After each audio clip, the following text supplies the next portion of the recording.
Hey, hey, Blue Table fans. Okay, this is your pre-introduction. I've just played a game with Mike Dunn, and I want to warn you ahead of time that you're going to be ripping your hair out because of the mistakes that we make.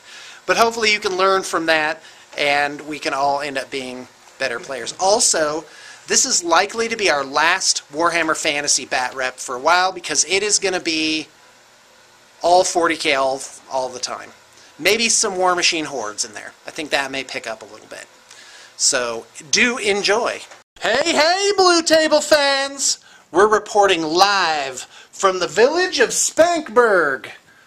Check this out. These are buildings that come pre-assembled and painted from a company called Custom Kingdoms.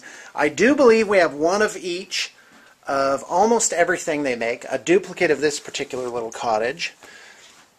And these buildings are splendid, just a delight to behold. We're going to see if they're a delight to play with as well. And I'm here with Mike Dunn. Hey. Evidently Mike didn't get enough punishment last time he was here, so he's back for another beatdown. Oh no, that's right, you tabled me last time. Yeah. Okay. That whole thing. Never mind then. I'm back for more punishment. So what we're going to do is look up the rules for buildings. But before we get into that, we're playing an army that a client has spontaneously given us permission to use in a battle report. It's winter-themed, lion-themed high elves. They're awesome. Now, we would have liked to have used this board, which would have been perfect, except that it belongs to a client and we have a pretty strict policy on not using clients' stuff. No test spins around here. As tempting as that may be. And so we're going to end up using this, but I really think this is quite attractive and we're very excited to be playing on these buildings for the first time. Okay, so both of these are the rule book? Which one's the main rule book? Is it this one? That one. Oh, okay. Yeah. All right. Okay, Warhammer. Let's take a look. How do you play this game? Fighting a battle. Looks like that we already did all that. Okay. There's nice pictures. So, yeah, they've got really good illustrations in here. All right, overview of the game. Let's go ahead and read it. 1, muster your forces. Oh, that's the army list we just made, right? 2, choose a pitched battle. All right, let's go back here.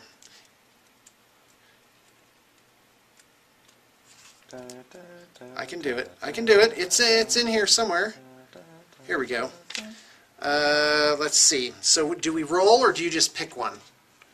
You want to pick one, right? Yeah. Okay. Well, number 1 looks pretty simple, so let's just do that one. Battle line. Okay, you know, this bit's like I don't know what's going on. Alright, so we're new to battle lines. Set up the battlefield. We already did that. Deploy armies. Where's spells? When do you do your spells? Well, I'm doing spells now. And it can't be stopped. Ooh, I'm not using those dice. That's bad luck. Can't use your opponent's dice. Let's get it on. Here we go. I have a Night Goblin Shaman, level 4. A Great Shaman, apparently, is what that's called. Let's do this thing.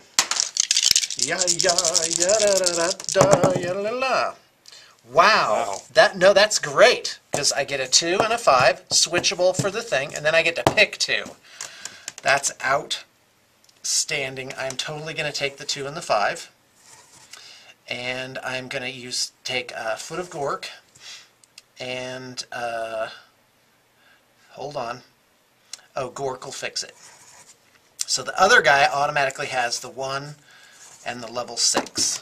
Mork Wansia. That one's bad. Oh, that's awesome. What are you talking about? Okay, that's great, because no 2 wizards can have the same spell. So if you take a level 4 and a level 2, then between the 2, you'll have all the spells from one list, assuming they both cast from the same list. So... Alright, these are my 2 wizards. I have a level 4 Archmage. These are his spells. He's using high magic. 2 3s, 5, and a 6. So, We'll take 6 Balls Unmaking, Flames of the Phoenix, and 3 is that one. And I want to take...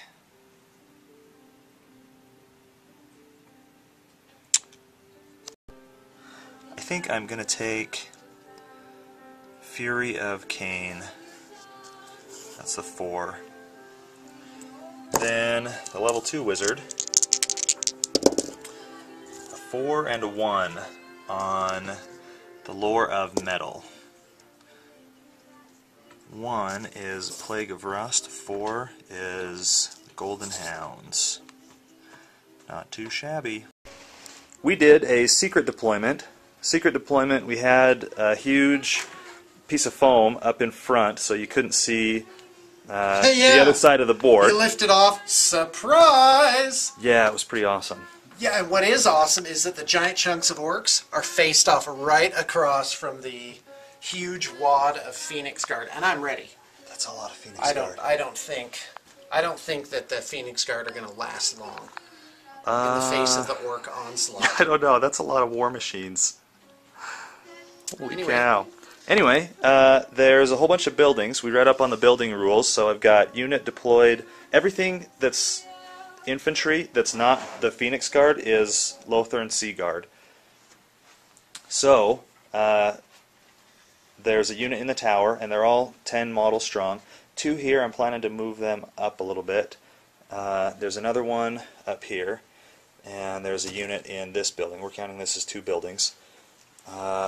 Cavalry, the horde of Phoenix Guard, these guys are both going to move up, and then that's my little reserve. You know what? Can I just say something? You should really move those, like, over here. I mean, because they can't move through the building. This is going to be all choked up, right? Mm-hmm. They're just going to sit there. It'll be the classic Mike Dunn move, which is constipate your own line. I don't know. All right, don't let me tell you how to live your life. I'm just saying, I'm okay if you want to actually get them in the game.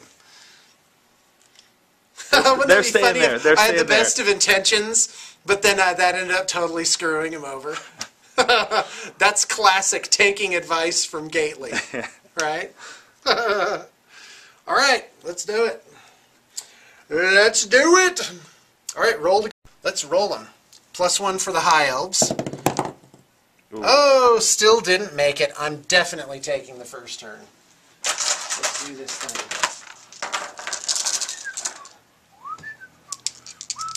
Okay. All right, gonna go ahead and do compulsory moves because that's before the last thing you do in the movement phase, which is remaining moves, right? There's no charges, obviously, so got my pump wagons. They each go 2d6, so I'm going to send that one this way with a whopping 8 inches. This one, right up next to it. So 12 boxcars. And we'll move this one, same thing, that direction. Not bad. Nice average 7. It's important to make noises if you play an orc army. Right here, 6. That one was like, that's the sound that makes. So now remaining moves, we'll just go ahead and get back to you. It's going to be nothing exciting. I'm just going to like move some guys forward. I actually am not going to move the giant blocks of orcs forward very much. Because here's the deal. The whole high elf army, the main blocks, have to move through this giant blaze of inflating fire in order to make it. So I say have a good time with that. However, I don't want to panic right off the board either, so I'm going to go ahead and just push these forward a little bit. I'm moving the goblins into a building. You just have to, in fact, if I read it right, you could march up to a building and get inside it. You can't march. Oh, you can't march into a building? Okay. Has to be a regular move. You also have to roll for your squabbling stuff. Oh yeah, that. So bad. Alright, well, you know, if that bothers you, don't play orcs, is all I have to say. This unit, fine. Black orc, oh, they still roll it, even if there's a black orc. Made it, made it. This goblin unit, made it. This other goblin unit, 5, made it. And that's it. That's all the more that take it. So, yep, I put little markers to show that there's units of goblins in there. And, yeah, we're on to magic. What do you know about that? Oh, no, wait, hello. Duh. Might want to move the chariots forward. They go 7. Chariots don't march, unfortunately, which is kind of lame if you ask me, but shows you what I know. Oh, and this unit is going to move normally up into the building. So I'll go ahead and put a shaman. And this is awesome! 40 goblins in this 3-story building with the 2 wizards. 360-degree arc of fire. Yeah. That's really cool. You don't get much better than that. So I'll just go ahead and note that they're in there by moving those up, and I'll just put the unit right next to it. Okay. So let's roll Winds of Magic. Hold on, did I move everything I wanted to move? I sure did. 3 and 1. Hurrah. Well, we'll get back to you on magic phase. Alright, the shaman in here is doing Foot of Gork, and that's on a 9. Oh, and a miscast! No. What? Alright, well, isn't that exciting? Let's get out the old miscast table. I should really have Army Builder print that up. Okay, result on the miscast table is 4. Oh no, the worst one. Dimensional Cascade. Summon magic. Wrench is free from wizard's control, laying waste. Center large round template over the wizard. Every model underneath the template suffers a strength 10 hit. Once the damage has been resolved, roll a d6. On a 3 or less, the wizard is cast into the realm of chaos. On a 4 through 6, d6, oh, well, that would be the same. Alright, so we got to figure out what happens in a building if you're hit with a template weapon. Okay, if you're hit by a template weapon in a building, you take d6 hits. However, this is from inside the building, but we're thinking maybe he's like in a separate room when he explodes hideously. So here it comes. This is number of hits. That's 5 hits at strength 10. So 2 ups to just kill hideously. So that's 4 goblins dead. Okay. And then we need to see what happens to the, this is the level 4. So on a 4 up he's safe. Oh no! He's whisked into the realm of chaos. Whoosh. So that leaves only my level 2 wizard still remaining. Well, that was quite a setback for the goblins in first magic phase. Shouldn't have got out of bed this morning. It's pretty bad. Okay, we'll go on to shooting in just a second. Okay, I'm going to do it on this unit. Here it comes. Number of hits, 4. Strength 6 is 2 ups. Oh, only 2. Minus 3 to the save. Silver helms have 2 up or 3 up? 2. Okay.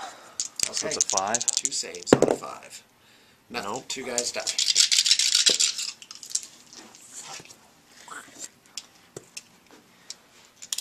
Okay. Shooting phase. Yeah, I know.